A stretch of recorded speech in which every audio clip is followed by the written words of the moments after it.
Assalamualaikum dear students. This is Miss Uruj Javed from the Smart School Sir Syed Ahmed Khan campuses and Gulistan-e-Johar campus.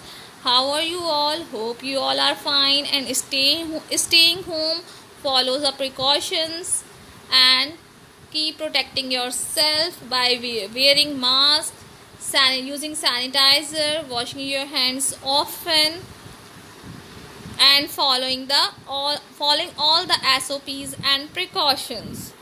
In this video, I will explain you about theories about origin of life and experiments regarding biogenesis and abiogenesis.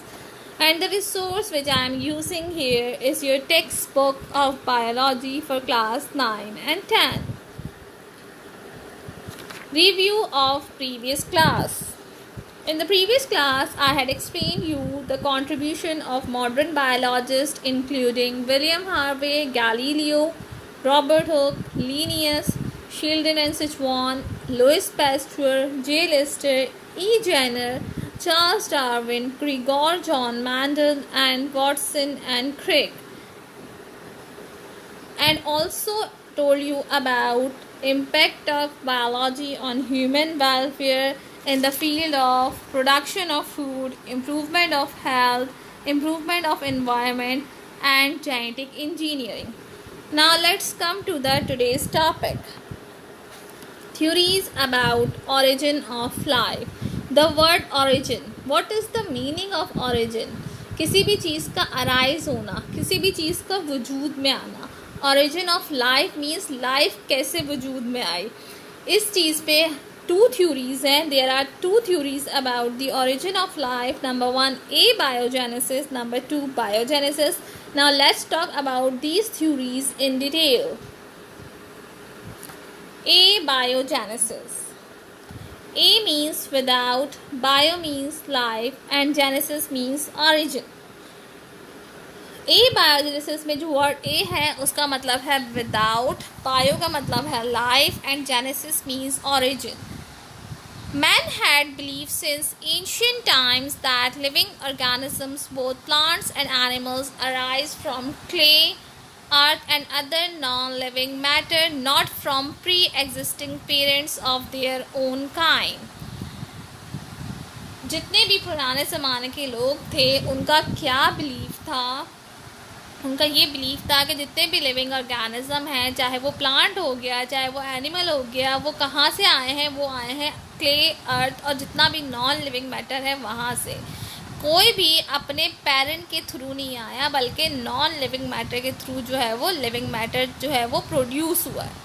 This was based on such observation as growth of fungus on pieces of bread and the appearance of maggots on dead bodies of animals. उन्होंने ये observation कैसे बनाई थी? उन्होंने observation ये चीज़ observe करके बनाई जैसे ब्रेड पे फंगस लग जाता है या डेड बॉडी पे मैगॉट्स आ जाते हैं. Aristotle believed that fishes, frogs and aquatic insects spontaneously develop from mud. Aristotle का क्या बिलीव था? एरिस्टोटल का बिलीव ये था कि जो फिशेस, फ्रॉग और जितने भी एक्वेटिक इंसेक्ट हैं वो अचानक से मड से डेवलप हो गए हैं. तो ये जो पुराना बिलीफ है that is living beings can spontaneously develop from the non living is term as abiogenesis. कि जितने भी लिविंग बींग्स हैं वो किससे डेवलप हुए हैं? नॉन लिविंग से. इसको हम एबायोजेनेसिस कहते हैं. The idea of production of living from the non-living was experimentally analyzed. इस idea को experimentally analyze भी किया गया. जिसने इसको analyze किया with the help of some experiments, उनका नाम था रेडी. उसने अपने बहुत सारे एक्सपेरिमेंट से ये शो किया कि जितने भी लिविंग ऑर्गेनिज्म हैं वो अपने पेरेंट्स से अराइज हुए हैं, और उसने ए बायोजेनेसिस के आइडिया को रिजेक्ट कर दिया, उसको रॉन्ग प्रूव कर दिया. एज यू ऑल नो कि इट इज़ नॉट पॉसिबल कि कोई नॉन लिविंग जो है वो लिविंग मैटर को प्रोड्यूस करे. लेकिन फिर भी ये पुराने लोगों का ख्यालात थे. उन्होंने कुछ ऑब्जर्वेशंस पे थ्योरी बनाई थी जिसको जो है एक्सपेरिमेंटली एनालाइज किया रेडी ने, और उसने इस थ्योरी को जो है वो रॉन्ग प्रूव कर दिया. Biogenesis. Bio means life and genesis means origin. The view that living beings can only develop from other living being is called biogenesis. ये वाला जो व्यू था कि लिविंग बीइंग जो है वो दूसरे लिविंग बीइंग से ही प्रोड्यूस होते हैं, इसको बायोजेनेसिस कहते हैं. This concept is biogenesis. और ये कॉन्सेप्ट रेडी ने प्रूव किया था बाय परफॉर्मिंग सम एक्सपेरिमेंट्स, जिसको अभी हम डिटेल में डिस्कस करेंगे. और उस एक्सपेरिमेंट्स को परफॉर्म करके रेडी ने जो है वो बायोजेनेसिस के कॉन्सेप्ट को करेक्ट कहा था, और ए बायोजेनेसिस के कॉन्सेप्ट को जो है वो रॉन्ग कहा था. Now let's talk about some experiments that are performed by Reddy. Experiment number 1. Some dead snakes were placed in a box. It was noticed that flies gather around the dead snakes. उसने क्या किया, एक box में कुछ dead snacks रख दिए. अब उसने देखा कि कुछ टाइम बाद उस डेड स्नेक के आसपास जो है वो मक्खियाँ आ गई, फ्लाइज आ गई. After 3 days, maggots appear in their bodies. 3 दिन बाद उस स्नेक की डेड बॉडीज़ में मैगॉट्स आ गए. बेसिकली मैगॉट्स हैं, होते क्या हैं, जब बहुत छोटे छोटे कीड़े होते हैं किसी भी डेड बॉडी पे, अगर कोई डेड बॉडी को अगर आप नहीं दफनाएंगे, ऐसी खुला छोड़ दें किसी एनिमल की भी, तो उस पर बारीक बारीक कीड़े आ जाते हैं. That is maggots. After about 18 days, these maggots transformed into pupa. 18 days के बाद वो जो डेड स्नेक की बॉडी पे मैगॉट्स आए थे वो किस में चेंज हो गए, प्यूपा में. उसने क्या किया, some of these pupa were then transfer to separate glass container covered with a sheet of paper. Redi ने क्या किया, ये जो प्यूपा फॉर्म हुए थे इसमें से कुछ को लेके उसने एक सेपरेट ग्लास कंटेनर में रखा और उसको कवर कर दिया with a sheet of paper. After 8 days, a fly emerged from each pupa, and all flies were similar to those which visited the body of the dead snakes. 8 days के बाद उन हर एक प्यूपा में से एक fly निकल के आ गई, और वो फ्लाई बिल्कुल उन्हीं फ्लाइज की तरह थी जो सबसे पहले डेड बॉडी ऑफ स्नेक्स पे आ गई थी. From this, it was concluded that maggots were the offspring of flies. The flies had laid eggs on the dead snake. These eggs gave rise to maggots which form pupa, and ultimately flies emerged from them. इस experiment से ये चीज़ proof हो गई कि जो maggots हैं वो flies के ऑफ स्प्रिंग है. जब फ्लाइज स्नेक्स के ऊपर आई तो उन्होंने स्नेक्स पे एग्स ले कर दिए, उस एग्स में से मैगॉट्स निकले जो कुछ टाइम बाद प्यूपा में ट्रांसफॉर्म हो गए, और प्यूपा से जो है वो फ्लाइज इमर्ज हो गई. यानी इसने इस एक्सपेरिमेंट से ये प्रूव किया कि डेड बॉडी ने मैगॉट्स प्रोड्यूस नहीं किए थे. जब जो उस डेड बॉडी के ऊपर लिविंग फ्लाइज आई थी उनके एग्स से ये मैगॉट्स निकले, तो वो जो मैगॉट्स थे वो बेसिकली फ्लाइज के थ्रू प्रोड्यूस हुए. तो यहाँ पर इसने बायोजेनेसिस के कॉन्सेप्ट को करेक्ट साबित किया और ए बायोजेनेसिस के कॉन्सेप्ट को उसने रॉन्ग प्रूव किया. Experiment number 2. In another experiment, Reddy took 8 bottles. He put dead snakes in 2 pieces of meat in other bottle and dead fishes in other bottle. इसके अलावा एक और एक्सपेरिमेंट रेडी ने perform किया जिसमें उसने 8 बॉटल्स ली. 8 में से उसने 4 में जो यानी 8 बॉटल्स में से 4 बॉटल्स उसने सेलेक्ट की, और उन 4 बॉटल्स में उसमें 2 बॉटल्स में उसने जो है वो डेड स्नेक डाला, और 2 बॉटल्स में जो है उसने जो है वो पीसेस ऑफ मीट डाले, और बाकी बॉटल में उसने क्या किया, डेड फिशेस डाल दी. इसके बाद इसने 4 बॉटल्स को ओपन रखा और 4 बॉटल्स को कवर कर दिया. After a few days, maggots appear in the open bottles only. No maggots appear in the bottles kept covered. कुछ दिन बाद मैगॉट्स जो हैं वो सिर्फ उन बॉटल्स पे नज़र आए जो खुली हुई थी. जो बॉटल्स क्लोज थी उसमें कोई मैगॉट अपीयर नहीं हुआ. इससे भी इसने क्या शो किया कि जो बॉटल्स कवर्ड थी उसमें फ्लाई नहीं जा सकी. दैट्स वाई वहाँ पे मैगॉट्स अपीयर नहीं हुए, और जो बॉटल्स ओपन थी उस पर लास्ट में फ्लाइज आई होंगी, उन्होंने एग ले किया और मैगॉट्स जो है वो अपीयर हो गए. ये एक्सपेरिमेंट की पिक्चर है, देखने इसमें 8 बॉटल्स हैं, 4 ओपन हैं, 4 क्लोज हैं. जो ओपन बॉटल्स हैं उस पर फ्लाइज आई हुई हैं और उसी में मैगॉट्स अपीयर हुए, जबकि क्लोज बॉटल्स में मैगॉट्स अपीयर नहीं हुए. Some workers, however, criticized this experiment and said that the maggots failed to appear in the covered bottle because air, being so essential for abiogenesis, could not enter these bottles. To test this, Reddy performed another experiment. इसके 2 experiment के बाद भी कुछ workers ने इसके experiment पे criticise किया और कहा कि कवर्ड बॉटल के अंदर एयर प्रोड्यूस नहीं हो रही थी, एयर एंटर नहीं हो पा रही थी, इसी वजह से वहाँ पे मैगॉट्स नहीं पैदा हुए, क्योंकि बायोजेनेसिस के लिए एयर का होना बहुत ज़रूरी है। और जब बॉटल में एयर ही एंटर नहीं हुई तो बायोजेनेसिस कैसे हो सकता था। तो इस चीज़ को भी टेस्ट करने के लिए रेडी ने एक और एक्सपेरिमेंट परफॉर्म किया, जिसको हम रेडी एक्सपेरिमेंट के नाम से जो है वो लिखते हैं, क्योंकि आपके एग्जाम में अगर रेडी का एक्सपेरिमेंट लिखने के लिए पूछा जाए तो आप, वैसे तो रेडी ने 3 एक्सपेरिमेंट परफॉर्म किए हैं, बट आपको सिर्फ एक लिखना होता है, जो कि है एक्सपेरिमेंट नंबर 3, और इसको हम रेडी एक्सपेरिमेंट के नाम से जो है वो पढ़ेंगे। Reddy's experiment. Some pieces of meat were put in a bottle whose mouth was covered with a gauze। अब उसने क्या किया, उसने कुछ मीट के पीस लिए, उसने उसको बॉटल में डाला और उसको कवर कर दिया विद अ गॉज, जाली से कवर कर दिया। Thus air could enter the bottle while flies remain out। अब जो है एयर आराम से जा सकती थी बट फ्लाइज नहीं जा सकती थी। गॉज इतनी पतली थी कि उसमें से फ्लाई एंटर नहीं कर सकती थी, लेकिन एयर एंटर कर सकती थी। Again, no maggots appear on the pieces of meat even after many days, in spite of the fact that entry of air was possible। फिर भी कोई भी मैगॉट अपेयर नहीं हुआ मीट के पीस पे कितने दिन गुजर जाने के बाद भी, जबकि अब तो एयर भी जो है उसके अंदर जा रही थी। This experiment provide evidence supporting idea that only living beings give rise to living being. Thus the concept of biogenesis is correct and that of abiogenesis is wrong।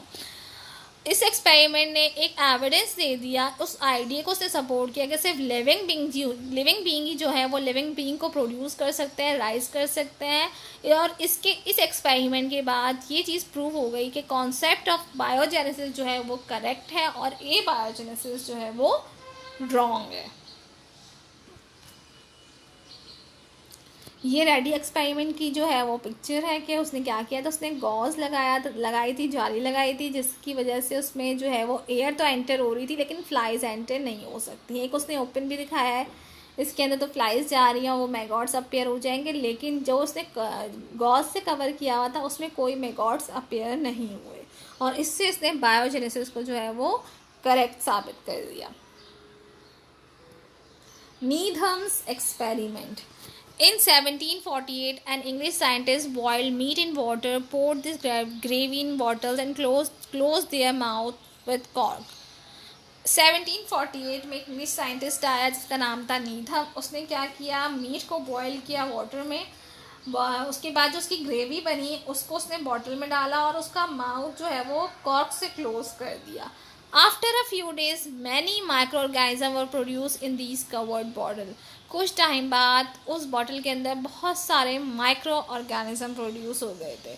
This once again excited the believers of abiogenesis, that is life from non-life। इस experiment के बाद जितने भी abiogenesis के believer थे वो एक दफ़ा फिर से एक्साइटेड हो गए कि abiogenesis की थ्योरी करेक्ट थी, और इसके नीधम के एक्सपेरिमेंट से ये चीज़ प्रूव हुई कि उसने क्या किया था कि उसने तो उसको कॉर्क लगा के बंद कर दिया था, लेकिन फिर भी उसके अंदर माइक्रो ऑर्गेनिज्म प्रोड्यूस हो गए। This is the picture of Needham experiment. उसने क्या किया, मीट को बॉयल किया, बॉयल करने के बाद ग्रेवी को बॉटल में डाल के उसने कॉर्क से सील कर दिया और उसके अंदर माइक्रो ऑर्गेनिज्म जो है वो प्रोड्यूस हो गए। Pasteur's experiment। The argument on the issue of biogenesis and abiogenesis continued up to the middle of 19th century।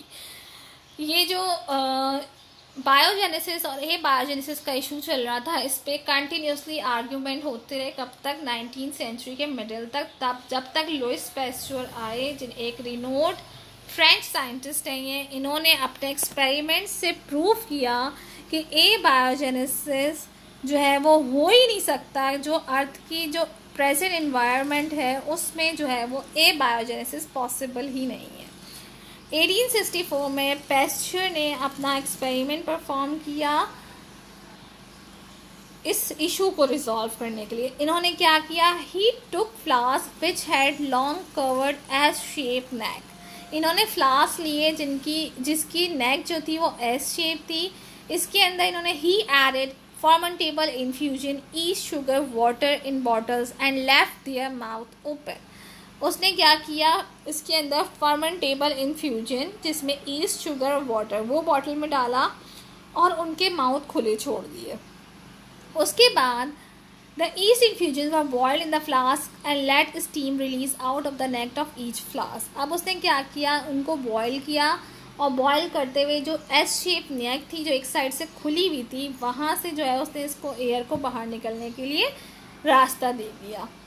The flask were allowed to cool, उसके बाद उसने फ्लास्क को कूल होने के लिए छोड़ दिया। No life was produce even after the lapse of several days, कोई भी लाइफ प्रोड्यूस ही नहीं हुई, बहुत दिन गुजरने के बाद भी कोई लाइफ प्रोड्यूस नहीं हुई, because microorganism entering along with incoming air got stuck up in on the curved walls of the glass neck। क्योंकि जो माइक्रो ऑर्गेनिज्म एंटर हो रहे थे जहाँ से एयर बाहर स्टीम बाहर जा रही थी उस पार्ट से वो एंटर हो रहे थे, तो वहाँ जाके वो स्टक हो गए और एंटर नहीं हो सके। दैट्स वाई जो है वो कोई भी माइक्रो ऑर्गेनिज्म प्रोड्यूस नहीं हो सका। To prove this he broke up the curve neck, उसने इस चीज़ को प्रूव करने के लिए कर्व नेक को जो है वो तोड़ दिया। अब क्या हुआ, so that now contaminated air could reach directly to the infusion.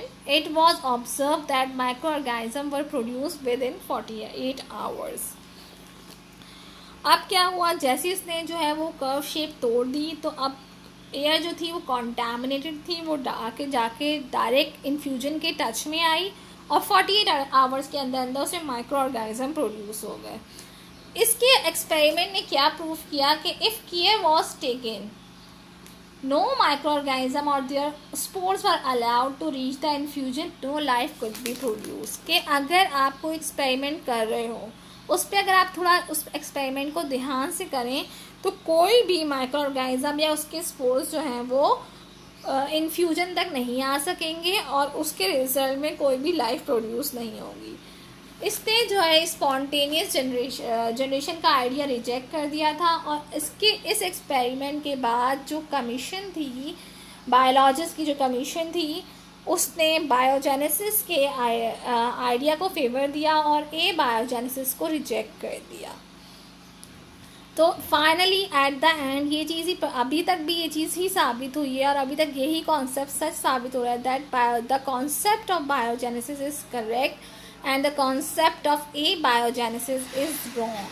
I hope it is clear to all of you. If you have any question, any confusion, here your chapter is finished. Inshallah, on next class we will discuss the exercise of this chapter, question answers of this chapter, past question answers of this chapter in detail. Till then, stay home, stay safe. Allah Hafiz.